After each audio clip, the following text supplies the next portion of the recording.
Hi hello, मी तुमच्यासोबत आहे radio शुगरची RJ स्परा. आणि शारदीय नवरात्र उत्सवानिमित्त वेगवेगळ्या सेक्टरमध्ये काम करणाऱ्या महिलांचा प्रवास आपण या फेस्टिवल निमित्त ऐकतोय. तर आज माझ्यासोबत आहेत इस्लामपूर उपविभागीय कार्यालयामधल्या निर्भया पथकाच्या ज्योती कांबळे मॅडम.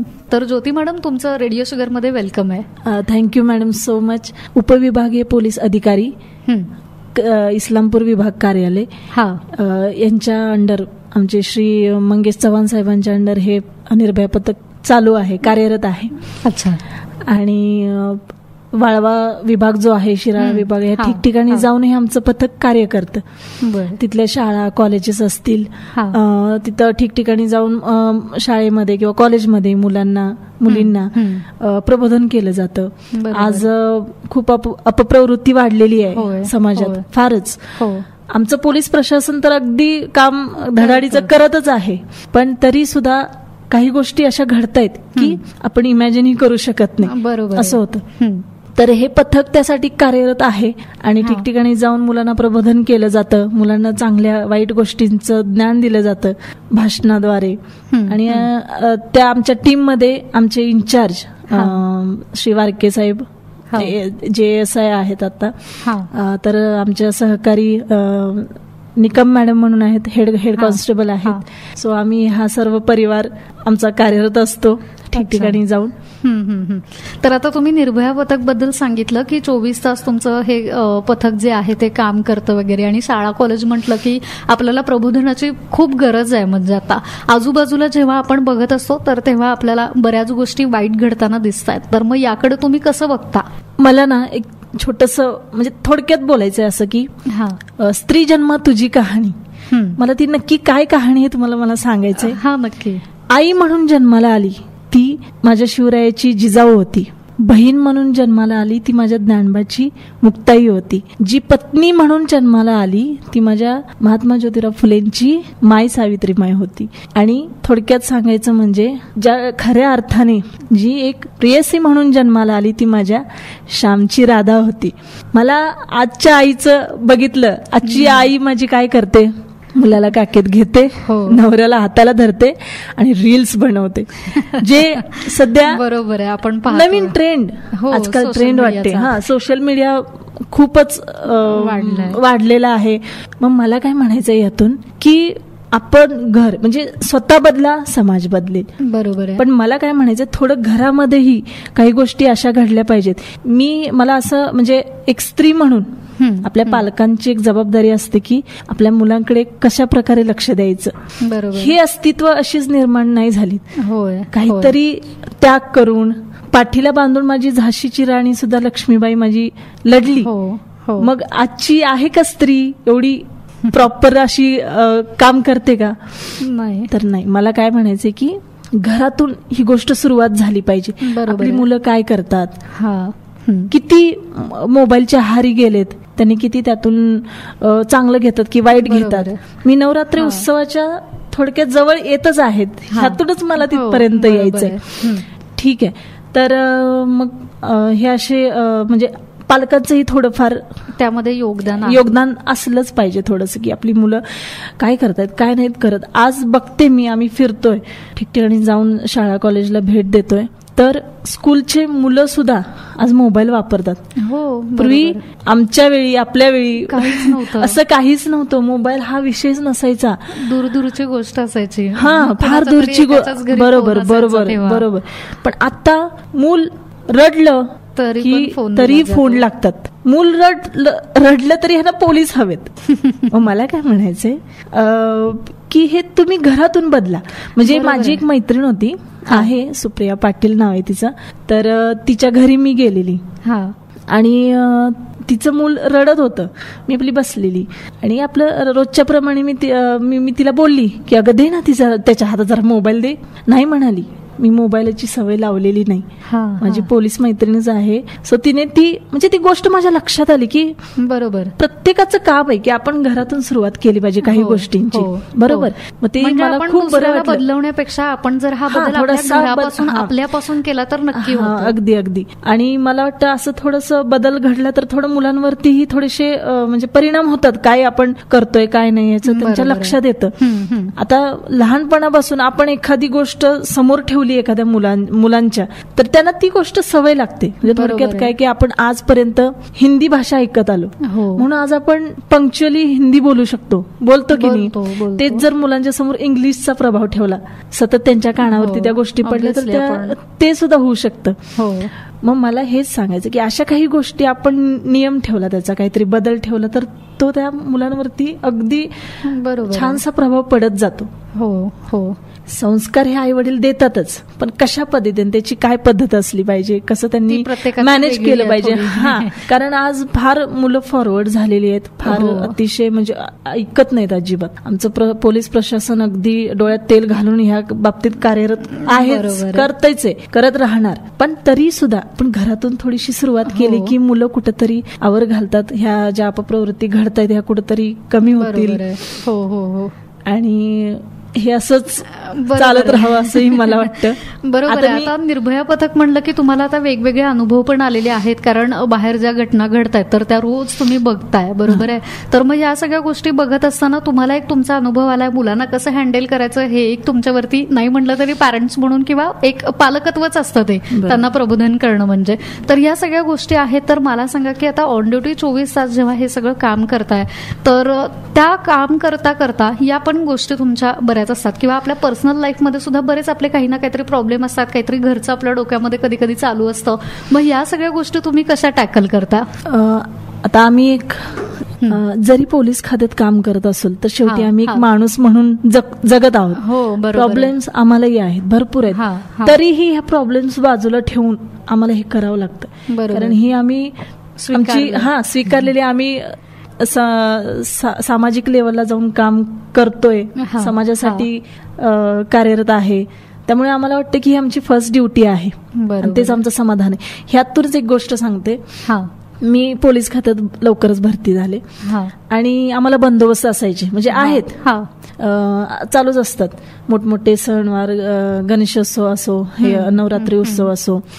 मग एक दिवस असा एक वर्षी म्हणजे नवरात्र उत्सव चालू होता आणि आम्ही काठी घेऊन त्यांच्या संरक्षणासाठी, मग मला असं वाटलं की बापरे, बघा ना आता किती एन्जॉय करतायत लेडीज, आपल्यालाही ते मिळत नाहीये.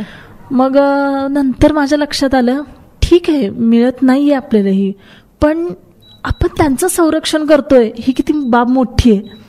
किती गोष्ट, तो अभिमान माझ्यासाठी खूप मोठा आहे. म्हणतात ना ते माणूस आहे वर्दीतला उभा म्हणून सण साजरा होतोय गर्दीतला. ती कन्सेप्ट माझ्या लक्षात आली आणि मग तेव्हापासून मी स्वतःला एक हे असं म्हणजे प्राऊड फील केलं की नाही, आपण त्यांचं संरक्षण करतोय, त्यांच्यासाठी आपण आज उभा आहोत, ही चांगली गोष्ट आहे. तो आनंद मी बघून सुद्धा मी माझ्या मनात आनंद साठवू शकते, साजरा करू शकते. अगदी बरोबर. तर म्हणून मी म्हणजे ज्या काही अडीअडचणी असतील, काय असतील, ह्या बाजूला ठेवून असा आनंद आम्ही घेत राहतो आणि बरं वाटतं. अच्छा, तर मग आता तुम्ही सांगितलं तुमचा एक अनुभव की आपल्याकडे सणवार वगैरे सुरू असतात आणि तुम्हाला ऑन ड्युटी काम करावं लागतं. मग कधी कधी असं फील होतं की अरे सगळे सेलिब्रेट करतात आणि आपण हा अनुभव घेऊ शकत नाही. तर ती एक गोष्ट राहिली. आणि बाकीच्या गोष्टी कशा असतात की जेव्हा तुम्ही पहिल्यांदा या फील्डमध्ये आलात तर तेव्हाचा एक वेगळा अनुभव तुमचा कसा होता, कसा राहिलाय हा प्रवास? म्हणजे पोलीस खात्यात मला आता या फील्डमध्ये 13 वर्ष पूर्ण होत आहेत. मी बऱ्यापैकी स्पोर्ट्समध्येच काम केलेलं आहे. मी आतापर्यंत खेळत आली. एक एमटी ड्रायव्हर म्हणून पण मी काम केलेलं आहे, म्हणजे ड्रायव्हिंग केलेली आहे. मला ह्या गोष्टी अभिमानास्पद वाटल्या. आज मी म्हणजे माझ्याकडे बघण्याचा दृष्टिकोन एक प्रभावी आहे. बरोबर, लोकांना वाटतं हा बाबा येस काहीतरी ह्यामध्ये ताकद आहे, ह्या वर्दीत ताकद आहे. आणि आतापर्यंत अगदी छान काम करत आलेली आहे. एक मनात अभिमान बाळगून ह्या वर्दीत काम केलेलं आहे. मग तुमचं हे जे स्वप्न आहे ते आधीच तुम्ही असं ठरवलं होतं का की मला पोलीस खात्यात जायचंय आणि मला छान काम करायचंय? असं काही नव्हतं, पण नशीब आपण म्हणतो ना, थोडं 1% नशीब असतं आपलं. तर मी सहज अशी भरतीला उभी राहिलेली आणि मी भरती झाले आणि केलं काम, छान केलं. अशी आवड तर होतीच प्रत्येक गोष्टीची, पण इथपर्यंत येण्यासाठी तसे प्रयत्नही केले मी की बाबा आपल्याला पोलीस भरती, म्हणजे तेव्हा एक मोठी भरती होती 2010ला. अच्छा. मग मी ट्राय केला आणि तो ट्राय सक्सेसफुल झाला.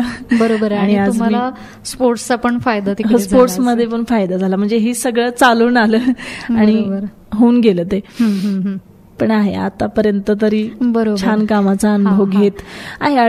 अडी अडचणी तर आहेतच, पण त्या बाजूला सारून ही माझी पहिली फॅमिली म्हणून हे काम चालू आहे. तर आता जेव्हा तुम्ही खरं तर ह्या अनपेक्षित गोष्टी तुमच्यासाठी आहेत, एकत्र त्या जुळून आल्या म्हणून तुम्ही पोलीस भरतीला तिथं गेला आणि लकीली तुमचं सिलेक्शन झालं, तर ही एक गोष्ट छान आहे. आणि यासोबतच एक काळ असा असतो बघा की जेव्हा आपण आता पोलीस, आता तुम्ही वर्दीत आहे म्हणून तुमच्यासाठी एक वेगळी गोष्ट आहे, पण जेव्हा आपण वर्दीमध्ये नसतो किंवा एक थर्ड पर्सन म्हणून बघतो आपण वर्दीकडं, तर तेव्हा एक मनामध्ये आपल्या भीती सुद्धा असते. म्हणजे जसं कॉमन मॅनला की पोलीस म्हणलं की थोडंसं धडपण येतं, बरोबर आहे. तर मग जेव्हा तुम्ही या क्षेत्रामध्ये नव्हता तर तेव्हा तुम्हाला त्याबद्दल काय वाटायचं, वर्दीबद्दल असेल किंवा त्या फील्ड बद्दल? मी मुळातच माझं वय 19 होतं तेव्हा भरती झाली. त्याच्या अगोदर स्कूलला होते, कॉलेजला गेली आणि भरती झाले. पण जेव्हा स्कूल पर्यंत होते मी फक्त स्पोर्ट्स केला. अच्छा. आणि यातून काहीतरी आपल्याला मिळवायचं ही माझ्या तेव्हा डोक्यात होतं. पण लक कसं बघा की मी माझं 18 वर्ष पूर्ण झाले, FY ला ऍडमिशन घेतलं आणि भरती झाली.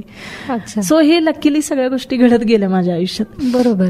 मग आता भरती झाल्यानंतर मग एज्युकेशन कसं कम्प्लीट केलं ना, म्हणजे दोन्ही नोकरी करत करत मी माझं ग्रॅज्युएशन पूर्ण केलं.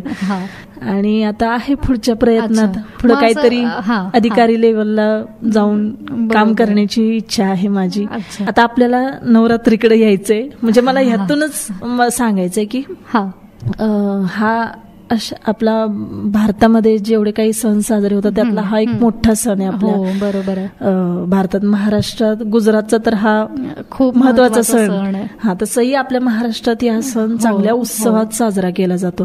तर अशा वेळी काय होतं की ठीक आहे, म्हणजे महिला वर्ग ह्यात फार पार्टिसिपेंट असतो, म्हणजे उत्साह, एनर्जी वेगळी असते.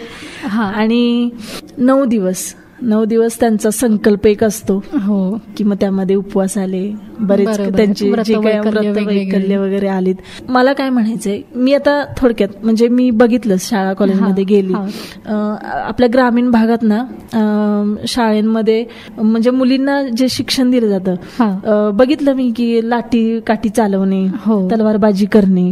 मग मला असं वाटलं की हे जे शिक्षण मिळते ना तात्पुरतं नाही असलं पाहिजे. बरोबर आहे, लाईफ लॉंग साठी त्यांनी त्याचा यूज त्यांच्या आयुष्यात असा केला पाहिजे की वेळ पडली तर ती कालीमाताही झाली पाहिजे, दुर्गाही झाली पाहिजे. बरोबर. वेळ आली तर लक्ष्मी मातेचंही रूप घेतलं पाहिजे, वेळ आली तर सरस्वतीचं रूप घेतलं पाहिजे. बरोबर आहे. तर ही रूप जी आहेत ती खऱ्या अर्थाने खऱ्या आयुष्यात त्यांच्या ही रूप आली पाहिजेत असं मला वाटतं. हो, तुम्ही जे प्रशिक्षण घेताय, जे काय तुम्ही तलवारबाजी म्हणा, आणि बऱ्याच क्षेत्रात मुली पुढे आहेत, पण ही वेळ आल्यावर ती खऱ्या अर्थाने तिथे त्यांचा तो उपयोग झाला पाहिजे. बरोबर असं वाटतं. नाहीतर मग शिक्षण घेऊन काहीच फायदा नाही. म्हणजे सेल्फ डिफेन्सचे प्रशिक्षण दिलं जातं मुलींना. मग अशी वेळच आली नाही पाहिजे की मला कुणाची तरी गरज आहे, त्यावेळी तूच ती स्त्री म्हणून एक नारी शक्तीचा जो काही खरा अर्थ आहे ना, तेव्हा तिथं तो खरा अर्थ पूर्ण झाला, लागू झाला पाहिजे, पूर्ण झाला पाहिजे असं मला वाटतं. बरोबर. बाकी आम्ही आहोतच त्यांच्यासाठी 24 तास आमचं. म्हणजे तुम्ही जरी 24 तास आमच्यासाठी काम करत असला, ही जरी आमच्यासाठी खूप महत्वाची आणि अभिमानाची गोष्ट असली तरी सुद्धा एक स्वतः आपण काळजी आपली सेल्फ घेतली पाहिजे, तर ते जर जास्त महत्वाचं आहे. आणि आपण आता कॉलेज गोईंग मुलं मुली बघतोय की सध्या काही आगाऊ मुलं मुली असतात, टपोरी असतात, आणि त्यांना कुठल्या गोष्टीचं भान राहत नाहीत आणि आपण नको त्या गोष्टींना बळी पडतो. ह्या बातम्या आपण रोज एकतरी बातमी आपल्याला पेपरमध्ये अशी पाहायला मिळते. तर या गोष्टी खरं तर खूप वाईट आहेत. आणि आता पुन्हा एकदा नवरात्रीकडे मी येते की 9 महिला, जसं तुम्ही सांगितलं की प्रत्येक क्षेत्रामध्ये महिला ही पारंगत आहे. आणि नवरात्र म्हणलं की नवशक्ती, नवदुर्गा ही एक एनर्जी वेगळी आहे. तर तुमच्यामध्ये सुद्धा एक स्त्री शक्ती आहे, तर तिच्याबद्दल ऐकायला आवडेल.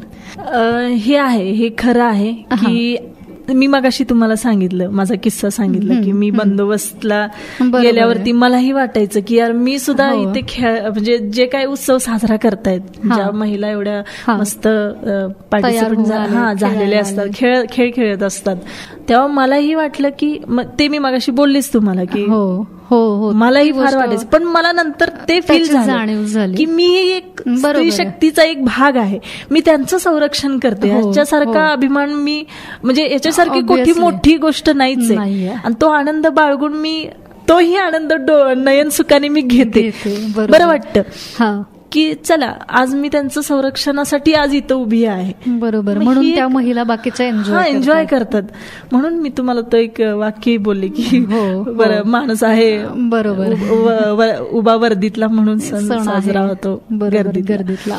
तर मला छान वाटतं. उलट ही वर्दी जरी बघितलं तरी लोकांना एक वेगळं इम्प्रेशन पडतं, त्यांच्यावर प्रभाव पडतो.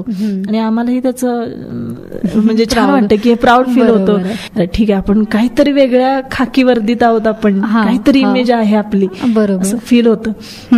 आणि आता हे सगळं वेगळे पण जपत असताना जेव्हा आता तुम्ही सामाजिक काम तर करताय, पोलीस खात्यामध्ये काम करताय, आणि ह्या सगळ्या गोष्टी तर ठीक आहे, तुमचा एक प्रोफेशनचा भाग येतो. पण जेव्हा तुम्ही घरामध्ये येता तर त्यावेळेला घरामध्ये तुमचं ते प्रभाव वगैरे काही पडतो का? म्हणजे कुणी घाबरतं का, किंवा अशा काही गोष्टी आहेत का गमतीशीर घरात? जनरलीच बोलायचं झालं अगदी स्पष्ट तर आपण म्हणतो ना, ऑफिसच्या दारात, घर घरात दारात. घरी गेलं की घरच्यांसारखं त्यांच्यात मिक्स झालं पाहिजे. कारण ऑफिस घरात नाही आलं पाहिजे आणि ऑफिसमध्ये नाही गेलं पाहिजे. ऑफिसातलं काम ऑफिसमध्येच, घरात तेवढं ही. आता एक स्त्री म्हणून सगळ्या जबाबदारी सांभाळाव्या लागतात, वेगवेगळ्या भूमिका असतात. अगदी एक म्हणजे आईची भूमिका आहे, बहिणीची आहे, मुलीची आहे, बायकोची आहे, सगळ्या भूमिका ह्या.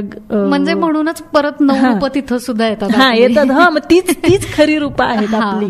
म्हणूनच मी मगाशी म्हटले, पण तर वेळ पडली तर सगळ्या रूपांमध्ये आपल्याला काम करायचं आहे. आणि मग एक स्त्री म्हणून ह्या सगळ्या जबाबदारी आपल्याला सांभाळाव्याच लागतात. घरी गेल्यावरती मुलांना बघणं, घरातलं बघणं आहेत अशा म्हणजे भरपूर काही स्वतः जबाबदारी सांभाळावी लागते. अशा बऱ्याच स्त्रिया आहेत की नोकरी सांभाळून घर सांभाळतात. मग तुमच्या घरामध्ये कसं आहे वातावरण, की तुम्हाला कोणी असं घरामध्ये थोडंसं घाबरतं का? लहान नातेवाईकातली मुलं वगैरे असा काही प्रभाव पडतो का? तेवढं आहे म्हणजे बाबा दिदी आली, ताई आली, असं तेवढा रिस्पेक्ट भरपूर आहे. आणि घरात बऱ्यापैकी रूल प्रमाणेच आपण काही गोष्टी चालवतो आणि त्या ऍक्सेप्ट केल्या जातात घरात, की बाबा हे असं झालं पाहिजे, ठीक आहे. म्हणजे वेगळा इम्पॅक्ट असतो आपल्यावर. एक नोकरदार म्हणूनही असं नाही की बाबा ठीक आहे, काहीतरी चांगल्या क्षेत्रात तिचा भाग आहे तर ती जे सांगते ते नक्की योग्य असेल. ही गोष्ट सांभाळून किंवा समजून घेऊन फॅमिली सुद्धा सपोर्ट करते. बरोबर. तर आता हे तुम्ही सांगितलं की सणवार तर एक गोष्ट आहेतच महत्वाची, पण रेग्युलर जेव्हा आपण रुटीनमध्ये काम करत असतो तेव्हा कधी कुठली वेळ तुमच्या या पोलीस खात्यामध्ये येईल आपल्यावरती हे सांगता येत नाही. त्यामुळे तुम्हाला एक अलर्टनेस बाळगावा लागतो. आणि अशा वेळेला असं होतं की कधी कधी आपल्याला नाईट शिफ्ट पण लागते, कधी सेकंड वगैरे, अशी कधीच कुठली गोष्ट सांगून ठरत नाही किंवा प्री प्लॅनिंगनी नसते. मग अशा वेळेला तुमचे घरचे तुम्हाला कसा सपोर्ट करतात, किंवा तुमचं डिपार्टमेंट कसं सपोर्ट करतं एक महिला ऑफिसरला, किंवा काय? आता खरी गोष्ट ही तुम्ही बोललात ती बरोबरच आहे की म्हणतात ना ते जेवतेल्या ताटावरून जायची वेळ लोकांवरती आलेली आहे. बरोबर. अगदी कॉल आला की त्या कॉलला आम्हाला उत्तर द्यावंच लागतं, जावंच लागतं अगदी. कारण आपण 24 तास बांधलेला आहोत, केलंच पाहिजे. मग ही वेळ आलेली आहे लोकांवरती. काही स्त्रियांवरती तर मुलं घेऊन गेलेली आहेत ड्युटीवरती, 24 तासाच्या ड्युटीवरती. मग ते बंदोबस्त असतील बाहेरचे वगैरे. तर काही पूर्वी फार काळ म्हणजे जास्त वेगळा होता थोडासा. बरोबर. सोयी सुविधा एवढ्या नव्हत्या. मग लेडीज घेऊन जायच्या आपल्या मुलांना, अगदी दूध पितेल्या मुलांना घेऊन जावं लागत होतं. ही परिस्थिती होती. मग समजा आता शिफ्टचं कसं 24 तास आहे, कारण महिलांना तसंही 50% आरक्षण आहे, त्याप्रमाणे त्यांना हे काम करावंच लागते. तर मग अशा वेळी घरात सपोर्ट असतो. ज्यांना मुलं वगैरे आहेत ते घरी सांभाळतात बऱ्यापैकी. मग मिस्टरांचं जसं काम असेल तसं ते बघतात मुलांना, किंवा सासू सासरे, किंवा ज्यांची लग्नच झालेली नाही ते आई वडील समजून घेतात त्यांचं. मग 24 तास हे करावंच लागतं. शिफ्टचे फार प्रकार वेगवेगळे आहेत. म्हणजे पोलीस खात्यात ऑफिस लेवलला काम करणारे किंवा जनरल काम करणारे, ते प्रत्येकांचे शिफ्ट एक वेगळ्या प्रकारे ठरलेले आहेत. त्याप्रमाणे आणि ह्या ड्युट्या निभावाव्या लागतात. अच्छा, असं. बरं, अजून तुम्हाला काय बोलायचं आहे? म्हणजे मी आता शेवटाकडे येणार आहे थोडं. नाही तुम्ही सांगा, मी तसंच बोल. अच्छा, तर आता तुम्ही एक जनरल तुमच्या लाईफबद्दल सांगितलं. एक तर तुमचा स्ट्रगल आहे, तुम्ही स्पोर्ट्स करत करत या क्षेत्राकडे आलात आणि पटकन तुमचं सिलेक्शन झालं. तुम्हाला फार तसा स्ट्रगल करावा लागला नाही, नाहीतर आता कॉम्पिटिशन बरीच वाढलेली आहे. तर मला सांगा की आता एक स्त्री शक्ती रूप तुमच्याकडे सुद्धा आहे, एक ती शक्ती तुमच्या आतमध्ये कुठेतरी आहे आणि एनर्जी. तर आजच्या ज्या महिला आहेत किंवा मुली आहेत ज्या यंगस्टर मधल्या, तर त्यांना तुम्ही या नवरात्री स्पेशल काय सजेशन द्याल? मी एक चांगलं सजेशन म्हणजे देण्याची माझी एक इच्छा आहे की एक पोलीस म्हणून मला असं वाटतं की ह्या ज्या काही अपप्रवृत्ती घडतायत त्या थोड्या म्हणजे आपल्या घरातूनही थोडीशी चांगली सुरुवात व्हावी. बरोबर. स्वतःला बदलवून आपल्या मुलांनाही थोडंसं त्याचं प्रबोधन केलं पाहिजे की बाबा मुलं काय करतात काय नाही, थोडंसं लक्ष जरी दिलं तरी कुठेतरी काही वाईट गोष्टींना आळा बसेल. बरोबर. आणि मुलींनाही म्हणजे आता आम्ही बघतोच आहे की मुलींना काही मुली चांगल्याही असतात, काही म्हणजे थोड्याशा असतात की बाबा ह्या गोष्टीला कुठेतरी संगतीचाही कुठेतरी परिणाम असतो. मग आपल्याला आयुष्यात जर सक्सेस व्हायचंच असेल तर आपली संगत पहिला काय आहे चांगली पाहिजे. चांगली पाहिजे. आपण कोणाबरोबर बसतो उठतो ह्या गोष्टीकडे थोडंसं लक्ष गेलं पाहिजे. आणि त्यात पालकांचा तर आहेच पार्ट, म्हणजे त्यांचाही सहभाग यात मोठा आहे मुलांबद्दल पाहिजे. कारण सोशल मीडिया इतका वाढलेला आहे. आज मला इंस्टाग्राम फेसबुक माहितीच नाही मुळात. मी कुठल्याही सोशल मीडियावरती कार्यरतच नाहीये, माझं अकाउंटच नाहीये. अकाउंट कसं उघडतात ते मुळात मला माहिती नाही. म्हणजे मला काय म्हणायचं, हे स्वतः आपण बांधलं ना की ते मुलांवरती बरोबर त्याचा परिणाम होतो आणि ते मुलं तसंच अनुकरण करत असतात. मग काही गोष्टी ह्या बाजूला ठेवून आपलं ध्येय एक छोटंसं जर छोटं असो मोठं असो, फक्त त्या ध्येयाकडे लक्ष दिलं ना की ह्या गोष्टी सहज बाजूला जातात. फक्त मला ते करायचंय, मला काहीतरी आयुष्यात बनायचंय, करायचंय, हे फक्त अस्तित्व माझं काहीतरी वेगळं निर्माण करायचं. मग ते लहान असो मोठं असो, एवढं जरी बांधून पुढे चाललं ना तर ह्या बाकीच्या गोष्टी सगळ्या बाजूला होतात. बरोबर आहे. आणि खरं तर स्त्रीनं त्या गोष्टी लक्षात घेतल्या पाहिजे, थोडंसं पडलं पाहिजे. येस पडलं पाहिजे. समाजात म्हणजे बाहेरच्या जगात काय चालू आहे काय नाही ह्या गोष्टीचा थोडा आढावा घेतला पाहिजे. आहेत तशा भरपूर स्त्रिया अशा आहेत की खूप चांगलं काम करतात. हो बरोबर आहे. तरी का घडतंय हे का, म्हणजे तरीही अशा गोष्टी घडतात, गुन्हे का घडतात महिलांबाबतीत, तर कुठेतरी जबाबदार आहोत आपण. पालक म्हणून आपण थोडेफार जबाबदार आहोत. तर मला असं वाटतं की थोडे घरातून आपली चांगली सुरुवात झाली अगदीच मुलांच्या बाबतीत तर कुठेतरी ह्या गोष्टी टळू शकतात असं मला वाटतं. नक्कीच. खरं तर आणि आपल्या घरापासून जेव्हा ही सुरुवात होते तेव्हा हा बदल जो आहे तो खरं तर खूप महत्वाचा असतो आणि प्रत्येक व्यक्तीमध्ये तो बदल दर 6 महिन्यांनी आपल्याला दिसला पाहिजे. त्यामुळं तुम्ही आज आमच्याकडे आलात एक स्त्री शक्ती म्हणून. खूप मला तुमच्याशी गप्पा मारून खूप भारी वाटलं. Thank you so much. Thank you madam. Thank you. Yes. ऐकत रहा अर्जुस्वरासोबत रेडिओ शुगर 90.8 FM. जिंदगी स्वीट हो जाए.